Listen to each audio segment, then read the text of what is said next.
Okay, all right. And you say we should not talk about it? The youth of this country, I can tell you, in Tema East and the rest of this country, you have no future under President Mama's government. I'm telling you.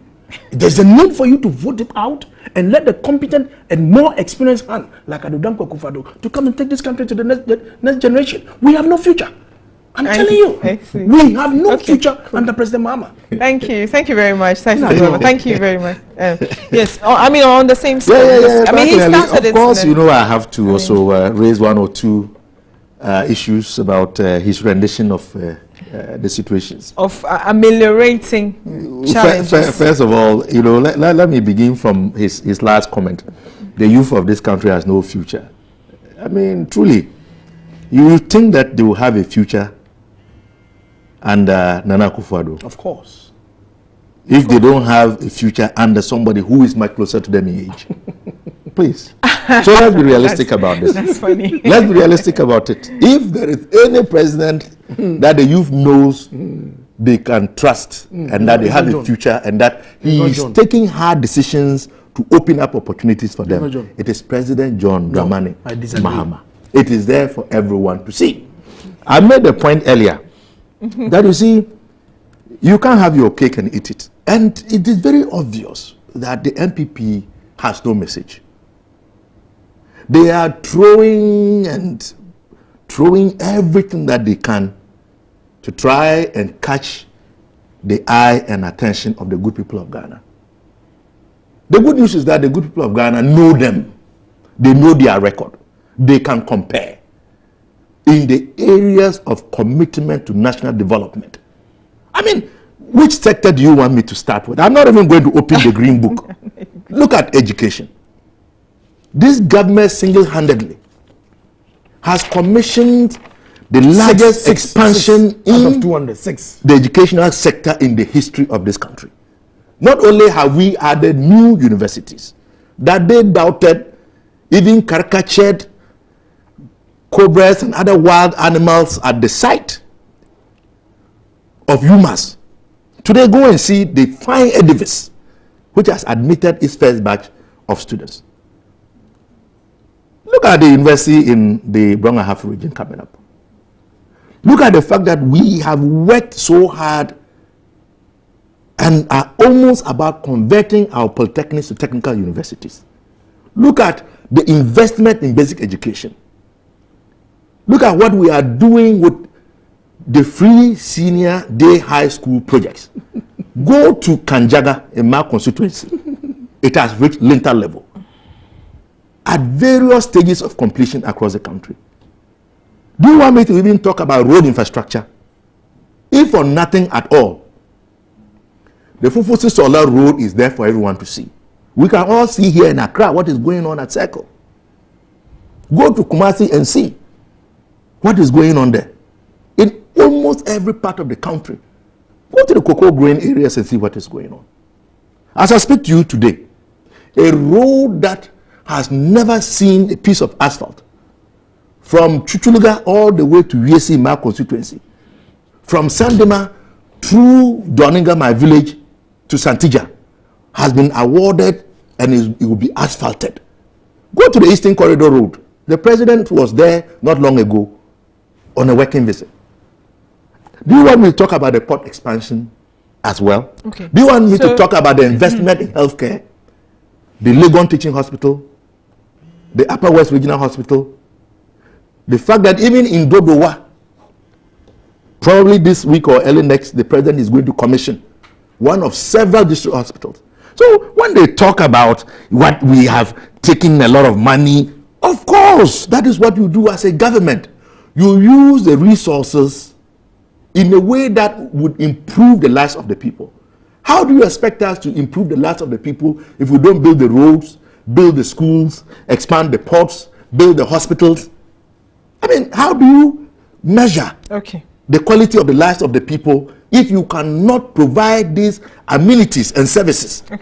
And they should understand that indeed the people have carried booze and they have carried water. They know the difference. They know they can always trust the NDC to invest in them in a stable, peaceful and united Ghana. And that is exactly what we are going to do, and we will get the mandate. I'm not sure. Thank you. I'm We not have to sure. move on I'm now not sure. to some more stories now. And one of the headlines that we read out to you this morning is the fact that, last week there was a forum that was organized, and I think the Peace Council was there. I saw Reverend, what's it called, the chairman of this Peace Council, Emmanuel Asante, yes, please, Emmanuel Asante.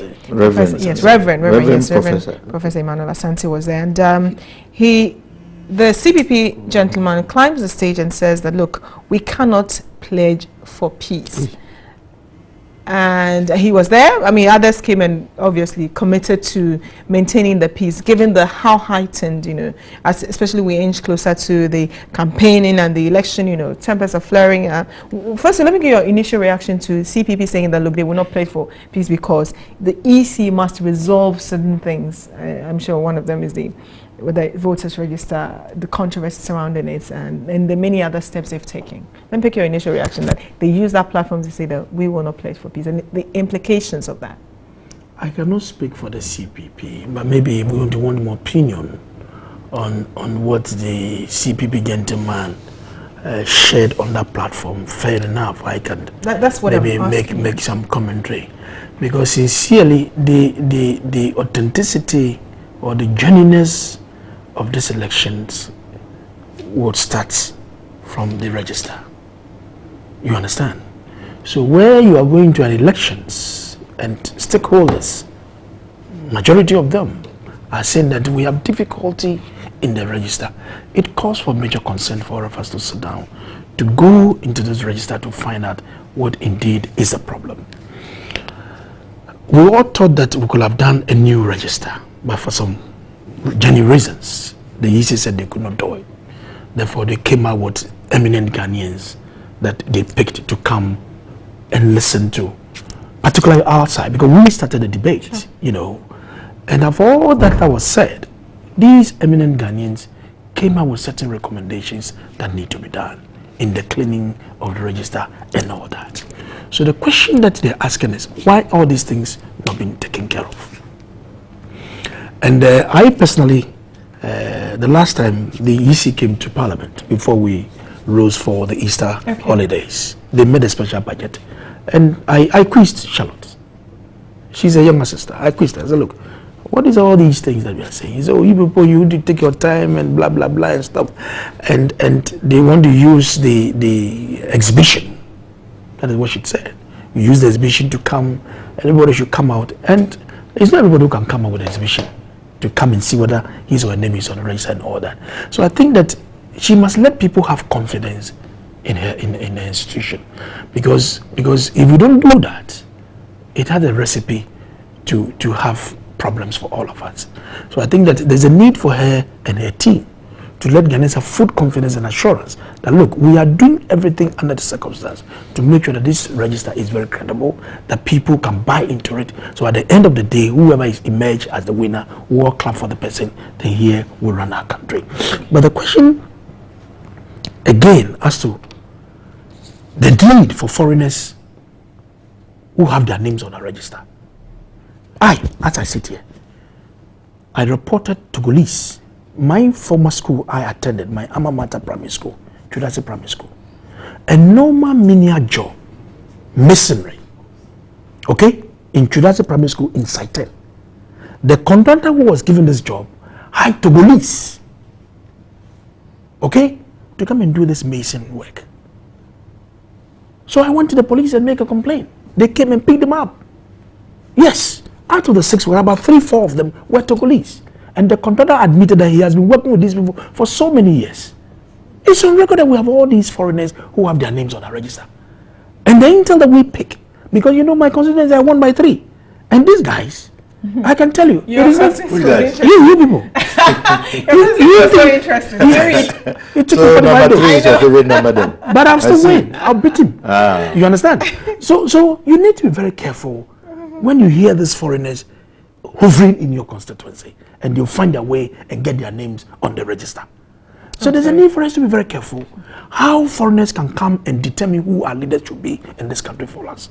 We should be very careful. That's not be improving, please. You understand? I've given you proof that Togolese. You just said, you said masonry. You see, these people, they'll find their name on the register. They'll give their addresses. Oh, Titus. please. You are making Look, you've not assumptions. this is not conjecture. It's an assumption. Look, we have a number of them. Okay. And who says they don't do that to come and vote for you? No Togolese voted. How do you know? Togolese never voted. How do for you me. know? No Togolese voted. You see?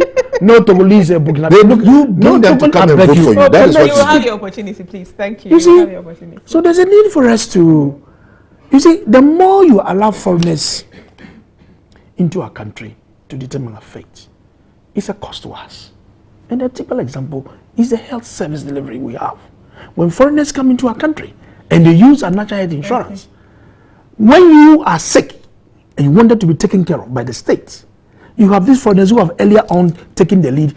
So the little medicine that is left for you, they've taken them all away. It's a cost. Okay. And I can tell you, cash and carry is back. I want to ask you two critical questions that Ask are me. important to me. All right. How binding are such, platforms to pledge to peace? How binding are they, or how critical or important? How do parties regard such platforms in their resolve to maintaining peace? I'm not sure those things are binding They are very enough. important. Okay.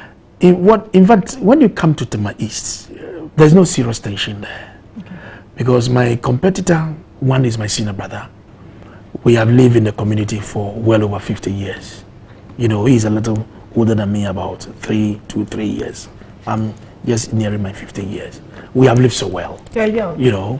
And in every platform we meet ourselves, the way we engage ourselves, it tells a lot to our followers. And look, there's no need for us to engage ourselves in the kind of fisticuffs and this sort of things, So in a way, it tries to alert our followers to be very careful that politics is not the end of the day. Okay. Do you understand? So when we do that, I'm not sure such platform is the right forum. It depends on the individual and the contestants in that particular constituency. But when it's made in the public, for instance, what happened for the 2012 elections, for instance, when Kumasi, that declaration, it's binding on you, so you cannot go against it. I mean, it's one of the reasons it's tied to that. We are all tied to it. But when you have executive coerciveness, where the executive want to use its coercive powers to intimidate opposition, you don't expect us to sit down and watch. Definitely we'll rebut back. Oh, thank you. You understand? Thank you. So Thank you. Oh, it's obvious. You understand? Yeah. So Thank you. Thank you so much. You want to use state security. Thank you. Thank Like you. my MCE when he's coming with You want to use Daniel, coercive. thank you. That will not happen. All right, same for the CPP refusing, to pledge for peace and implications of that, and then how important are such platforms for parties, to commit to maintaining peace? Well, first of all, I think that it is very important that we continue to speak and advocate for peace before, during, and after the election. Sure. We must recognize that we have only one nation. As the saying goes, it's better to judge war than to war. Let's agree to disagree. But as far as we can all exist in an environment where we can function and explore our God-given potential, someday our wishes and aspirations would come to pass. And so I think that the work of the Peace Council, and in particular that forum, was worth its salt. And to be honest with you, personally, I feel a bit let down by the refusal of the CPP to pledge. Yes, it is the case that, all parties, we have one or another concern about the electoral landscape and what we all expect to be done to ensure that we have a peaceful election. I mean, my party itself has also expressed some misgivings, as you know. I think the only point of departure is the suggestions and recommendations about how those issues should be dealt with. We all know that there are names on the register that we consider ghost names, because day in and day out people pass on and their names are on the register. We expect that those names will be expunged and the register cleansed. But you see, that is why we have come together to form institutions and organizations. While there is no law backing IPAC, we know that IPAC is in constant interaction with the Electoral Commission. Okay. They confer and they move on to do what we all expect to be done to ensure that we have a credible register based on which we can have the election which we can all accept. So, you know, for some people to then make this type of public statement, and that is my worry, because it is a public statement, tying your willingness to advocate and accept peace to what the Electoral Commission may or may not do, for me, is a bit distasteful. Okay. It would not have hurt the CPP to also pledge like others have done, whilst we work within IPAC and generally to see to it that the Electoral Commission definitely works to meet our expectations. Because I have no doubt that the Commission means well, that the Electoral Commissioner means well. She also has a lot to prove to the good people of this country by virtue of her gender, by virtue of her age, by virtue of the very seminal nature of the 2016 election. So she would also want to have a legacy that others can come and look at and speak highly of her. And I don't think that she would do anything that would tarnish the legacy and image that she wants to present, given the fact that she came to step into the shoes of a very well-recognized and celebrated electoral commissioner. So let's give her the room, let's support her, let's make constructive criticisms, but we should not try to talk down and denigrate the commission and its chairperson. The other part of the question about, you know, how binding for your party when you stand on a platform like that and you make a statement. Yes. No, it is. How binding is it? Don't go back to that core issue. I intentionally ignored that because I have never heard anywhere, Bridget, correct me if I'm wrong, where I wouldn't want to even say a prisoner, but a suspect is handed over to a court registrar. I've never heard that. I mean, why do you take the question? Please, just go to the question. Why do you think you are supposed to give that person back to the security agencies to take to wherever they are going to hold them in custody, and then when documentation is provided to indicate that the bail conditions have been met, then they release them. You are torturing them. You don't release a suspect to a court registrar. I didn't want to speak about that, but many lawyers will tell you that is not the case. But be as it may, you don't have good lawyers too. That is what you said, and we flawed you at the Supreme Court. Bad lawyers. That is what you said. Lawyer Kukudam. The Demutika form. So I wouldn't. Hey. Go and ask Sir John. Anyway, in any case, I think that when you make a statement like that in such a public forum, the intent is to have public witnesses. So not just those there, but everybody gets to hear that you have made a pledge. And therefore, by having public witnesses, you are likely to uphold the statement you have made, because they would all refer back to the fact that you stood on that platform and made that statement. So yes, it may be symbolic, there may not be a law binding you, but the moral component of being responsive to the totality of the people who have heard you make that statement certainly would hold sway. So I think it is important. Okay. Let me say a very big thank you again. I think I've thanked you men like twice already, but I'm going to do a third time. Yes. Thank you so much, Daniel Nee, Member of Parliament for Tema East. Thank you very much. Yes, also, Dr. Clement Apak, he's a political scientist and a presidential propagandist. And the parliamentary candidate for Busa South. Busa South. I know, Busa South. Yes, MBC parliamentary candidate, Busa South. Okay. Enjoy your Easter. Enjoy your Easter, right? We'll start the big work tomorrow. He's going to go and give you some kinky and fish.